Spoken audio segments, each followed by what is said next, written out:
My sister was unconscious on an operating table when her fiancé forged her signature, stole the baby name she begged him not to use, and disappeared from her life. 6 years later, without knowing who I was, I helped name his daughter after her. I was 14 years old when I learned something that never really leaves you. That the people who hurt you the most don't always do it loudly. They don't always yell. They don't always slam doors. Sometimes they smile. Sometimes they mean well.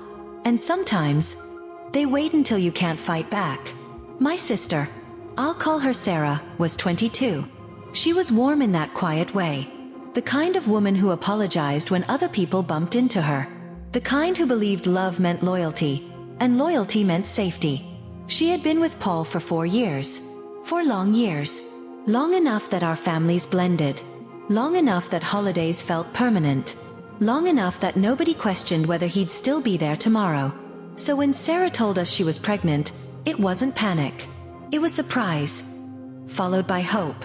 Paul proposed fast. Everyone clapped. Everyone smiled. Everyone thought this story had already chosen a happy ending. Pregnancy didn't glow on Sarah. It consumed her. By the second trimester, she couldn't keep food down. Not toast. Not soup. Not water. Her body rejected everything. She lost weight instead of gaining it.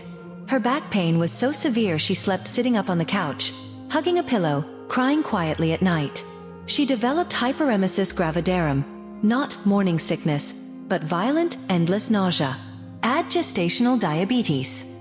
Add blood pressure spikes, so sudden doctors ordered bed rest. Her world shrank to pain and exhaustion. Paul's patience shrank faster.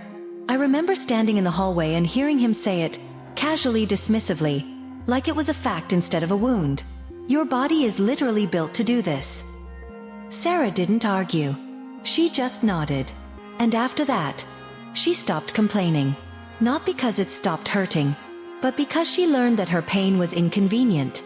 Sarah was due around Valentine's Day. She hated the idea immediately.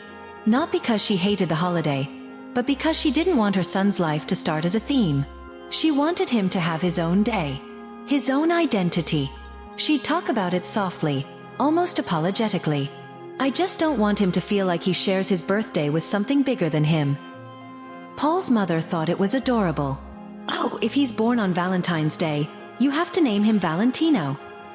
I watched Sarah's face tighten. Her shoulders stiffen. She said no. Politely. Firmly. She explained the teasing. The jokes. The lifetime of comments. Paul loved the name. They argued about it more than once. Eventually, he agreed to something normal. Daniel. Jared. Something safe. Sarah believed him. That was her mistake. Labor lasted 16 hours. 16 hours of pain that never fully reset. 16 hours of hope rising and crashing. Paul refused to be in the delivery room. It's gross. I was 14, too young to be there. But somehow, the man who helped create the child wasn't too young to walk away. Then everything went wrong. Emergency C-section. Doctors found it during surgery. A massive tumor behind Sarah's uterus. Larger than her uterus itself. Pressing against her spine. Explaining the pain no one believed. They removed it. And then they realized they couldn't stop there. Full hysterectomy. At 22. When Sarah woke up, she wasn't just a new mother. She was grieving a future she never got to choose. While Sarah was unconscious. While her body was open on an operating table. Paul filled out the birth certificate. Alone. He signed her name. Forged it. He handed the papers in before she woke up. When Sarah finally came to, groggy, weak, stitched together, she was handed documents she didn't recognize. Her son's name stared back at her. Valentino. The name she begged him not to use. That was the moment the relationship died. Sarah left him.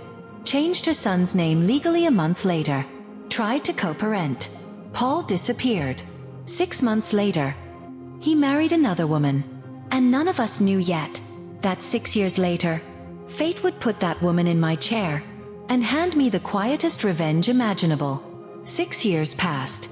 Sarah rebuilt herself piece by piece. Single motherhood wasn't easy, but she made it look steady. She learned how to be strong without being hard, how to protect without poisoning her son against his father. Paul paid child support sporadically. No visits, no calls. Then one afternoon, while I was working as a hairdresser, she walked in.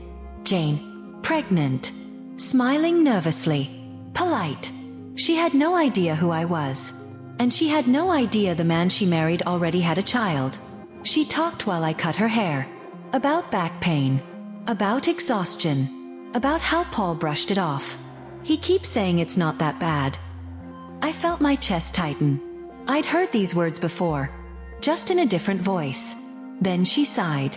We still don't have a name. Time slowed. This wasn't anger. This was karma opening a door and asking if I wanted to walk through it. I didn't rush. I asked what kind of name she wanted. She said meaningful, beautiful, unique, but not cruel. I smiled gently and said, "What about Sarah?" Her face lit up instantly. She loved it. She fought for it. Months later, I saw the Facebook post. Paul's daughter, named after the woman he betrayed. Paul says her name every day. At breakfast, at school, on legal documents. The name of the woman whose signature he forged. The woman whose pain he dismissed. The woman he thought he erased. He lives with the reminder. Forever. My nephew is 10 now. Loved.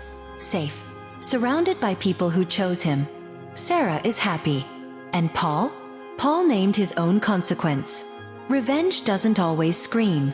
Sometimes, it just waits patiently and whispers a name.